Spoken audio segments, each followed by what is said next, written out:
Hi friends, welcome to my channel. This is for you. జీవితంలో కొన్ని జ్ఞాపకాలను మర్చిపోతేనే ప్రశాంతంగా బ్రతకగలం.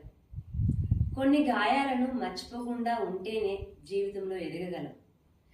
ఎందుకంటే ప్రతి జ్ఞాపకం మనల్ని సంతోషపెట్టడం కాదు, కొన్ని జ్ఞాపకాలు మనల్ని వెంటాడుతాయి. ప్రతి గాయం మనల్ని బలహీనపరచదు, కొన్ని గాయాలు మనలో బలాన్ని బయటికి తీస్తాయి.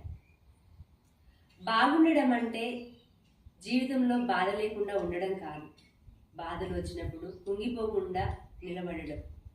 కన్నీళ్లు వచ్చినప్పుడు దాచుకోవడం కాదు, ఆ కన్నీళ్లు తుడిచే మనసును సంపాదించుకోవడం.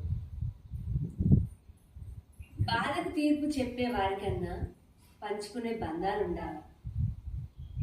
మన మాటల కన్నా మౌనాన్ని అర్థం చేసుకునే మనుషులు ఉండాలి. పడిపోయినప్పుడు పట్టు అందించే భరోసా ఉండాలి. అదే కదా జీవితం, అదే కదా మనసుకు అదృష్టం. అందుకే మర్చిపోవలసిన జ్ఞాపకాలను మర్చిపో, నేర్పించిన గాయాలను గుర్తుపెట్టుకో. ఎందుకంటే లైఫ్ ఎంత లాంగా ఉన్నది అనేది కాదు, మనసుకు భరోసానిచ్చే లైఫ్ వెల్ విషర్స్ ఎందరు ఉన్నారనేదే ముఖ్యం. అర్థమైందా? ఈ వీడియో మీకు నచ్చినట్లయితే లైక్ చేయండి, షేర్ చేయండి. Thanks for watching.